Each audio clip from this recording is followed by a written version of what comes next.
dag is aangebroken.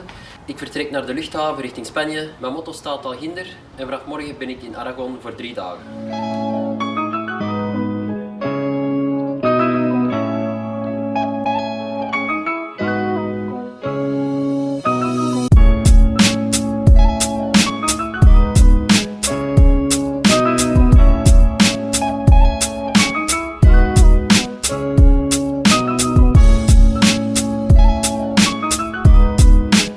Buenos dias, welkom in Spanje.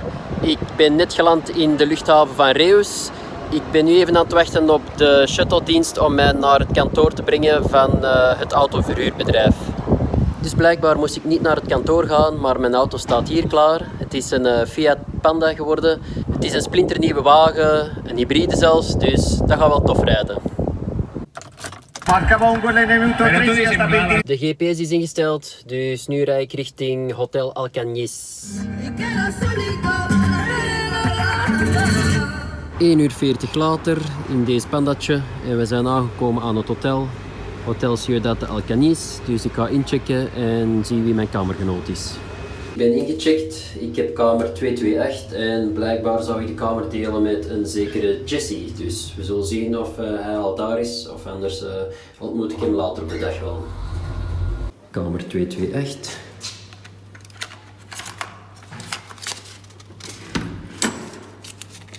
Nog eens proberen. Oei, lukt niet. Oké, ik heb mij vergist van kamer. Het is kamer 238. 238, tweede poging.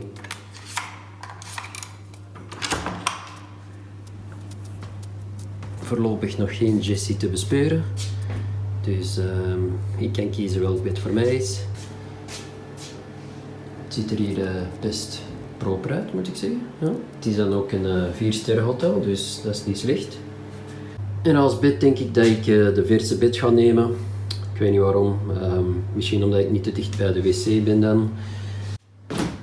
En ik ben terug in de lift. Ik ga terug naar beneden om de inschrijving te doen.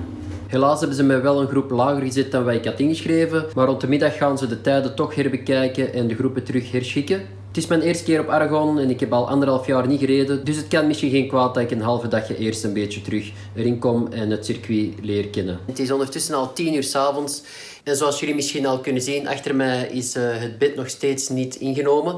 Ik heb in de lobby met enkele van de aanwezige rijders gesproken en zo ben ik te weten gekomen dat mijn kamergenoot het helaas niet kon halen tot Aragon, dus dat betekent dat ik de kamer helemaal voor mij alleen heb. Ik ga zo meteen proberen te slapen, want morgen vroeg ga ik vroeg proberen op te staan. Morgen is de eerste dag, dus dat betekent dat de krat nog eenmaal uitgeladen moet worden en dat we ons nog moeten installeren in de pitbox. Maar voor ik ga slapen ga ik nog enkele onboard filmpjes zien van Aragon. En ik heb hier een onboard filmpje gevonden van Toprak in Aragon.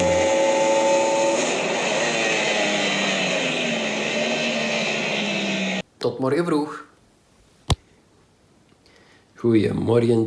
Ik ben super excited voor deze dag, 20 september 2021.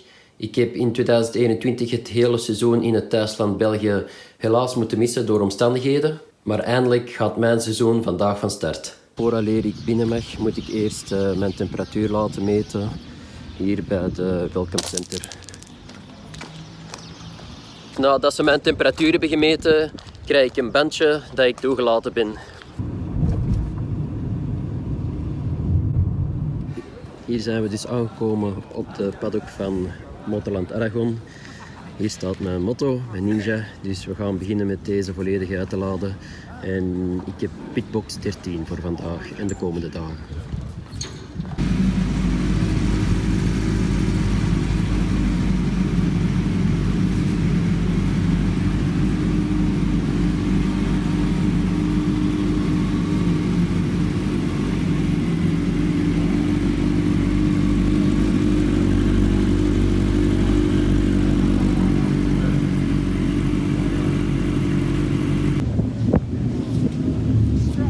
Redelijk frisjes, de zon schijnt wel.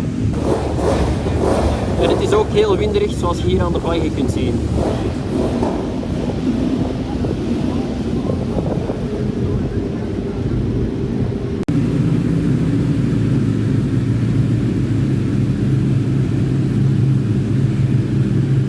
nog even snel terug naar het hotel, want blijkbaar is daar de dichtstbijzijnde tankstation om mijn jerrycan te vullen.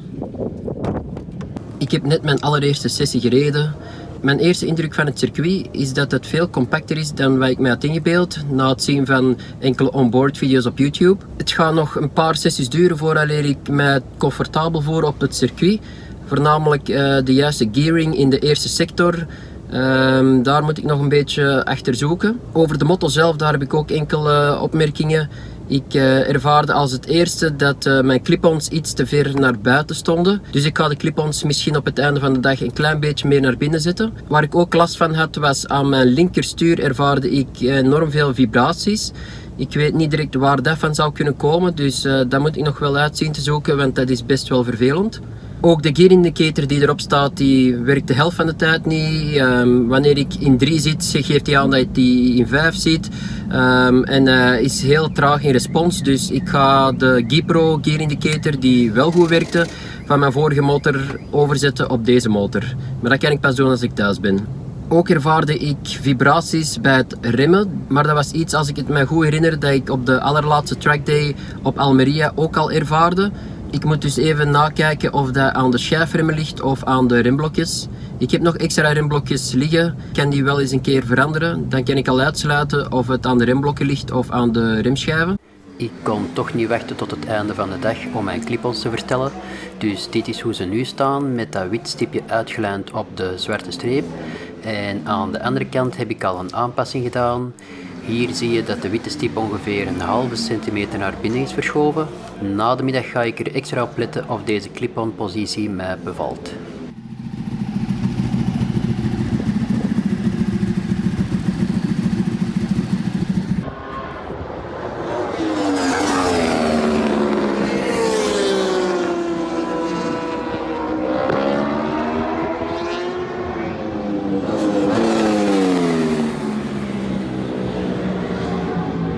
When you have confidence, the power flows.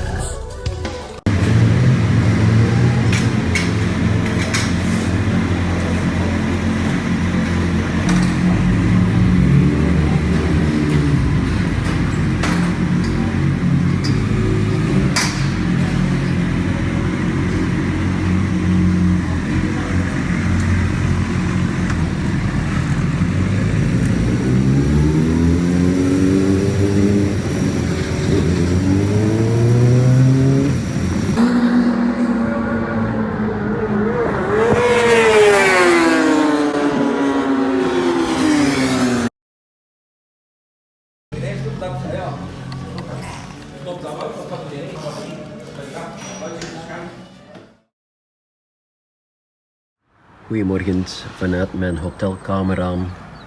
Ik ben vroeg opgestaan vandaag. Het is 6:15. Om 7 uur gaat het circuit open.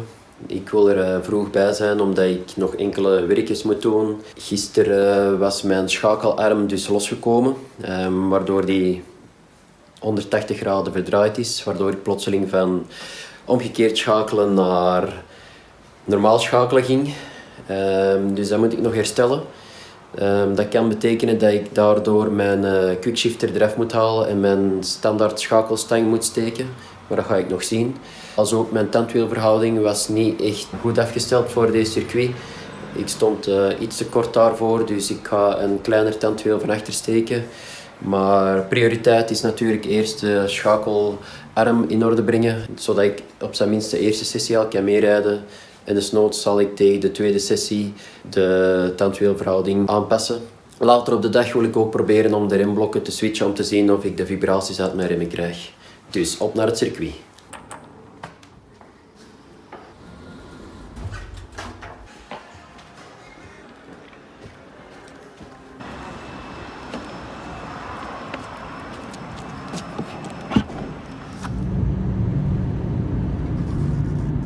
De maan is nog op. En dat is de weg naar Motorland Aragon.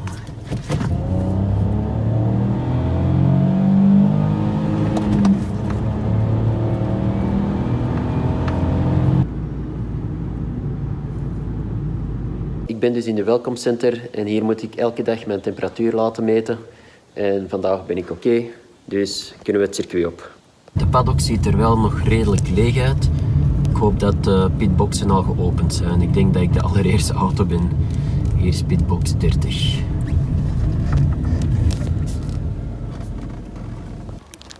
Pitbox 30.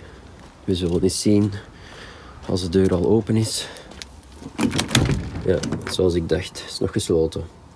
Dus helaas, de pitbox is nog gesloten. Ik voel mij zoals een strever die als eerste in de klas moet zijn.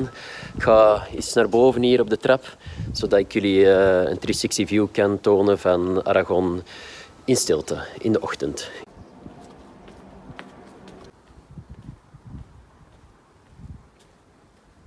Hier op het dak is het eerste wat ik zie. Alle hoogstwaarschijnlijk videomateriaal voor de MotoGP die hier vorig weekend nog was. Het is ondertussen ook al lichter aan het worden. De zon is daar in de verte aan het opkomen. En hier beneden is pit lane.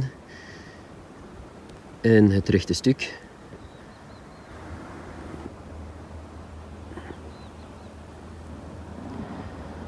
Na de eerste linkse gaan we bergop. Naar de tweede bocht, dat is een rechtse. Hups, naar de derde bocht daar, ook een rechtse. En dan gaan we zo door, hups, achter die heuvel. En hier achter mij is dan de paddock.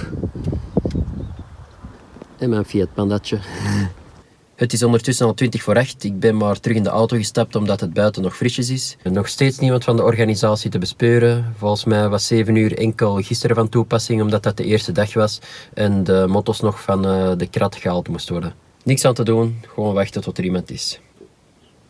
En pitbox 30 wordt geopend. Dus we kunnen naar binnen.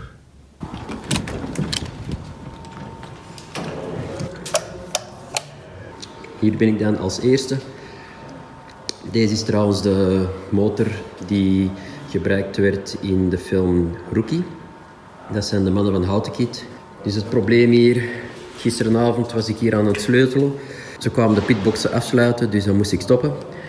Dus nu ga ik proberen om dit probleem op te lossen. Als er dan nog tijd is, zou ik ook nog van tandwiel willen veranderen. Deze is een tandje kleiner dan degene die er nu op staat. Wat volgens mij beter zal zijn voor Aragon. Het probleem was dus dat de schakelarm op de as ronddraaide, omdat die niet genoeg kon klemmen.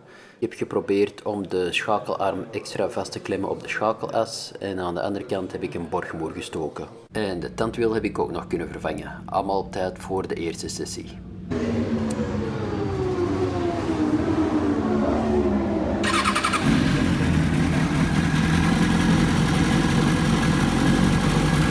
Net de eerste sessie achter de rug. Ik heb het gewoon rustig aangedaan, omdat het vandaag een uurtje vroeger starten was. Om 9 uur in plaats van 10 uur, zoals de eerste dag. Dus de track was kouder dan gisteren. Mijn eerste bevindingen waren positief. Het schakelen ging terug goed.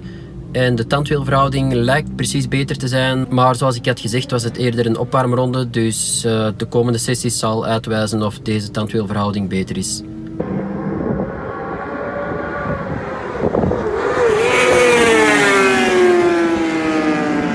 Dag 2 van Aragon zit erop en het was weer een fantastische dag. Dag 1 was meer een verkenning van het circuit, er zelf een beetje in te komen. Zoals altijd heb je in het begin de rookie gains, dus de seconden gaan er heel snel af. Maar je komt uiteindelijk op een punt terecht dat je niet moet focussen op de rondetijden, maar dat je moet focussen op het fine-tunen en het perfectioneren van je rijlijnen, je vitesse, je rempunten, de apexen. En vandaag, dag 2, kon ik eigenlijk alle basiskennis die ik gisteren heb opgedaan gaan fine-tunen. Wat resulteerde tot een mooie PR van 2:13. Ook was het een goede beslissing om mijn achterste tandwiel met 1 tandje te verkleinen. Daardoor kan ik op de backstraight in 6 vitesse vol gas gaan, zonder dat ik tegen de begrenzer aankom. Ook heeft dat ervoor gezorgd dat ik in sector 1 en sector 2 minder moet schakelen, waardoor het minder vermoeiend is om door sector 1 en sector 2 te rijden. Ik kan ook zeggen dat na dag 2 dat ik helemaal terug in mijn ritme ben. Ik voel mij super comfortabel op mijn Ninja. Eens dat ik pit lane verlaat en het circuit oprij, kom ik helemaal in mijn flow. Het is echt een vorm van meditatie bijna. Het landschap in Alcañiz is bergachtig, met enkele bergtoppen zoals die daar. Het circuit van Aragon is eigenlijk opgebouwd rond deze bergtop. Vanaf het rechte stuk start je sector 1 en ga je eigenlijk heel deze berg omhoog beginnen klimmen, waarbij sector 2 eindigt in een afdaling van de berg, om zo na 2 chicanes aan de super lange backstraight te komen en uiteindelijk zo terug aan start-finish te komen.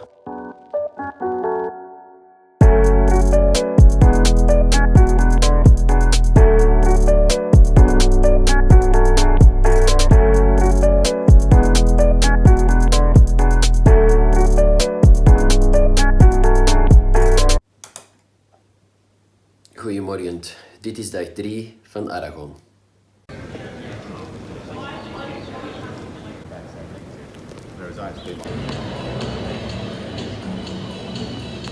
Voorlopig is het complete stilte op het circuit, desondanks dat er gereden kan worden. Er zijn blijkbaar weinig mensen die hun regenbanden hadden meegenomen. Je ziet ook dat het nog nat is, maar niet nat genoeg voor regenbanden. Omdat ik toch niet kon rijden, heb ik besloten om de remblokken te vervangen, om zo hopelijk de vibraties in mijn remmen weg te krijgen. En aangezien ik toch al bezig was aan de remmen, heb ik de remmen ook ineens ontlucht en uiteraard terug afgetopt met verse remolie. Ondertussen al 2 sessies gemist omdat het nog steeds nat is. Het is niet aan het bijregenen, maar het droogt ook niet snel op omdat het bewolkt blijft. Het is ondertussen al voorbij de middagpauze. Aan de ene kant van het circuit zijn de wolken aan het opklaren. Maar aan de andere kant is het nog steeds helemaal overtrokken. En ook in pitbox 30 is het heel stil. Ik ben de last man standing. Het is altijd een moeilijk moment om de hoop op te geven. En blijkbaar ben ik degene die nog het meeste hoop heeft. Maar ik ben ondertussen ook tot een punt aan het komen dat ik de handdoek in de ring ga gooien. Het waren mooie 2 dagen. Ik had er graag een mooie 3e dag van willen maken. Maar het heeft niet mogen zijn. Dus ik denk dat ik ook ga opruimen en de motor op de krat ga laden.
Ik heb net afscheid genomen van de mensen die ik hier op het circuit heb leren kennen.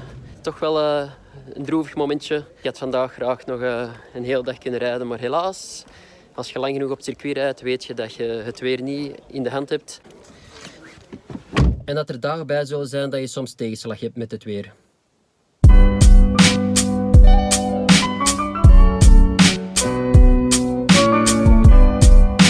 Ik heb net de auto terug ingeleverd op de parking. Alles ging best vlot, dus daar ben ik wel blij om.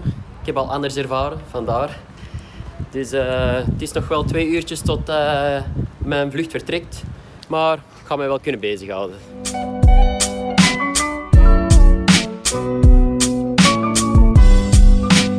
Atención, por favor, pasajeros del vuelo de Ryanair FR 2212 con destino Eindhoven.